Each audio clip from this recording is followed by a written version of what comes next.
Hello everybody, to my online family. How are you doing? I mean, my fabulous, fantastic, and amazing family. Just wanted to reach out to you very quick for a midweek motivation. And so again, my name is Elisha Hall, and I wanted to share something with you because guess what today is? Today is International Women's Day. So we get a chance to celebrate women. And since I work with and connect with a lot of entrepreneurs, I'm going to go in that direction. And so you'll get a chance on this episode to hear a little bit about some amazing entrepreneurs and business owners that are just killing it. They've got some great advice for you, so I want to share that. I'm also going to dive into some information and statistics on how women are just killing the game right now. And so I actually look at women as diamonds for a reason, because women are just doing some amazing things, and a lot of times they don't even get the appreciation they deserve. So I'm excited to be able to do this episode, to dive into some information and just take a look at this quick trailer. This is brand new. My team put it together, so I want to know later on, I want to get your feedback on how this trailer looks. We're going to dive right into it after this.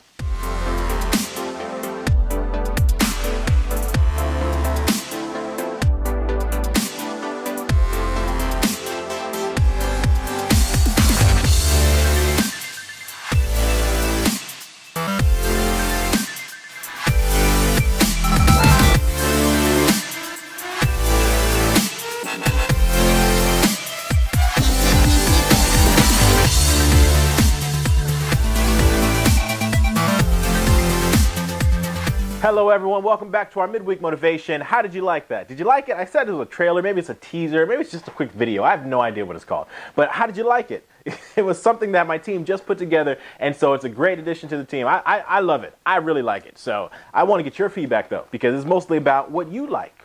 So I do these channels, these videos, because our Hall to Success community, our midweek motivation community, just loves what we've been able to bring to the table. So it's an exciting time right now because guess what? It's International Women's Day. I had someone send me a message and say instead of Women's Day or Women's Month, it should be Women's Year. So either way, however you want to look at it, this is International Women's Day today, and I'm excited to be able to dive into a topic that I'm passionate about. See, even though I connect with and work with and talk about entrepreneurs all the time, it's all about creating the lifestyle that you want. So even though I'm going to go into some statistics, talk about some women billionaires that are just killing the game and some advice that they want to share, this isn't to take away from women that aren't business owners, women that aren't entrepreneurs. See, I mean, my kids are amazing, absolutely amazing. I have two beautiful daughters. They are just fantastic.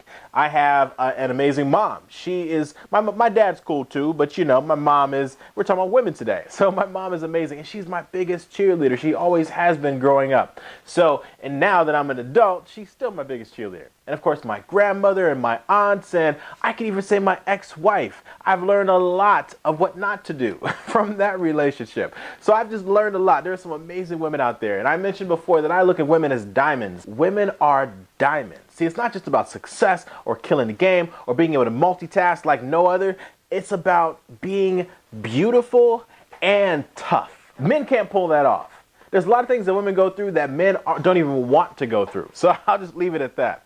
So, but diving into this, actually, I had a few amazing entrepreneurs. Sarah Blakely, who's actually the billionaire founder of Spanx. Her advice to entrepreneurs and business owners, and especially to women, is it is important to be willing to make mistakes. The worst thing you can do is become memorable. Think about that. The worst thing you can do is become memorable. So that's her advice. Sarah Blakely, I mean, the billionaire founder of Spanx. I mean, she changed the game when it comes to how women look. I mean, some men hate her because things kind of fit differently when the Spanx are on versus when the Spanx are off. But so, I mean, everybody else seems to love what she's been able to create.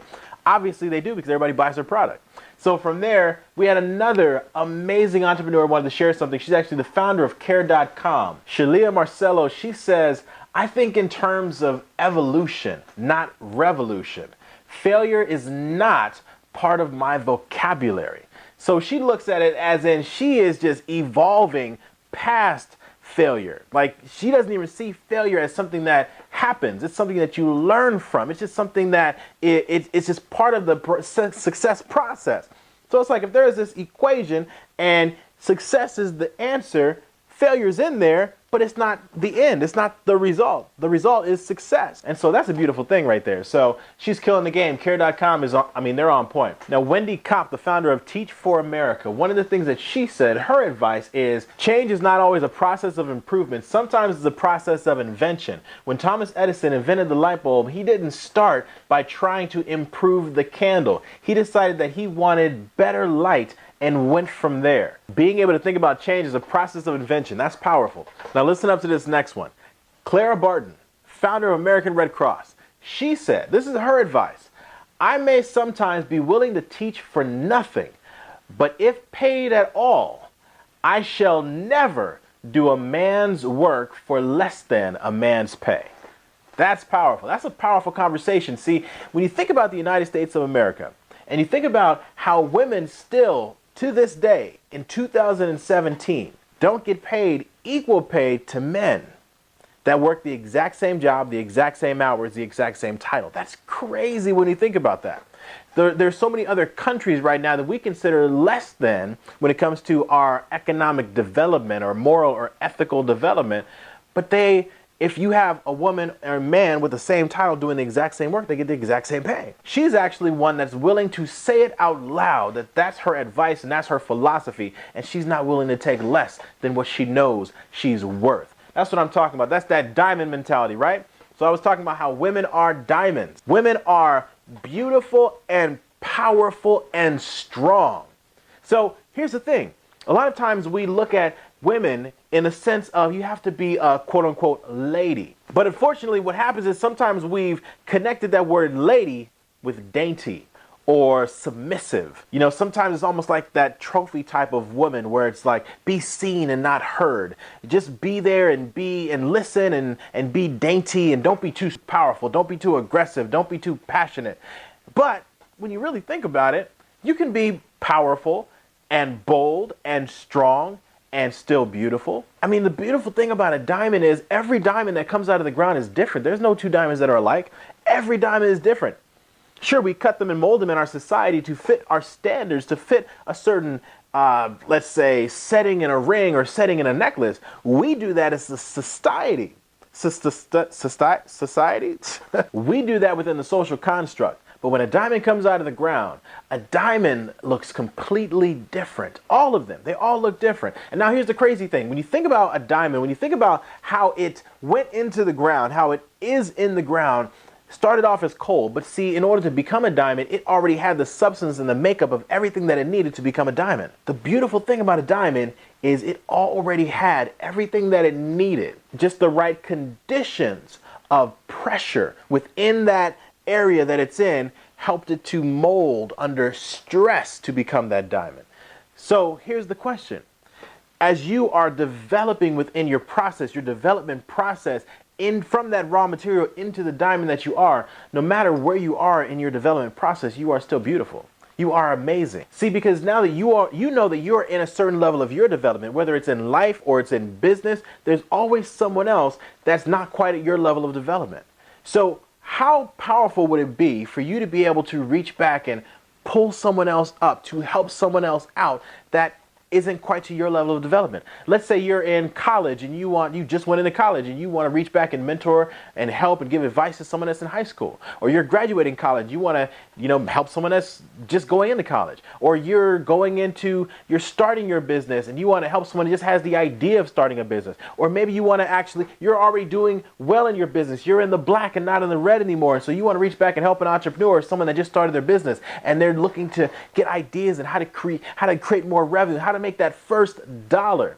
I have to say, because I've been working with women and men and people as entrepreneurs for their lifestyle and for their businesses for about a decade now. And the beautiful thing is there's so many passionate people of wanting to create the kind of life and the kind of business that they really want to create.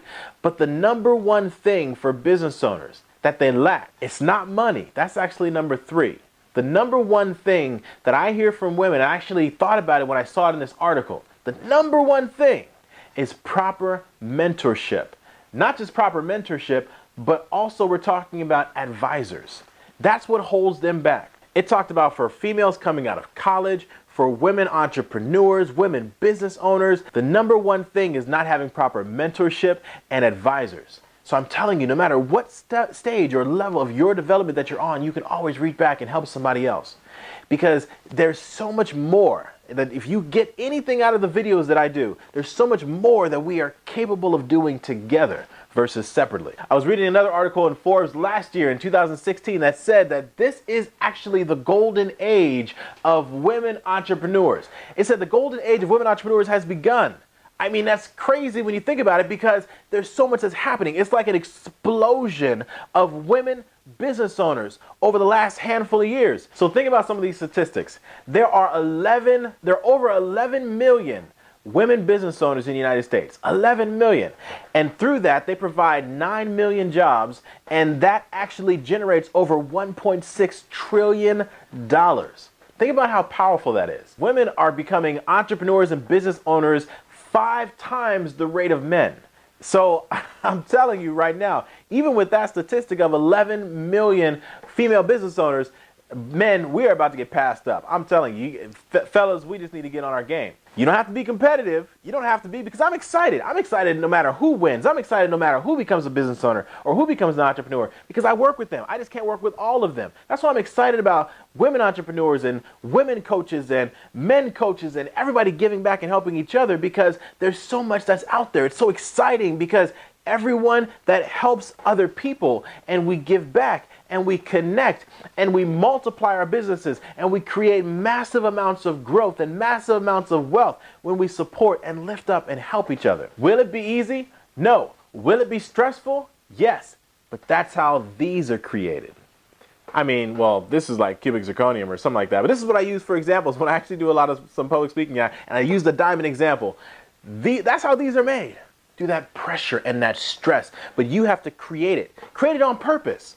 Think about how many other times in your life where you were stressed out, but you didn't create the stress. Someone else created the stress. You're stressed out because of the situation or circumstance that someone else created. Whether it's a boss or a spouse or a significant other or a family member or a friend or whatever, or a financial situation that you were in.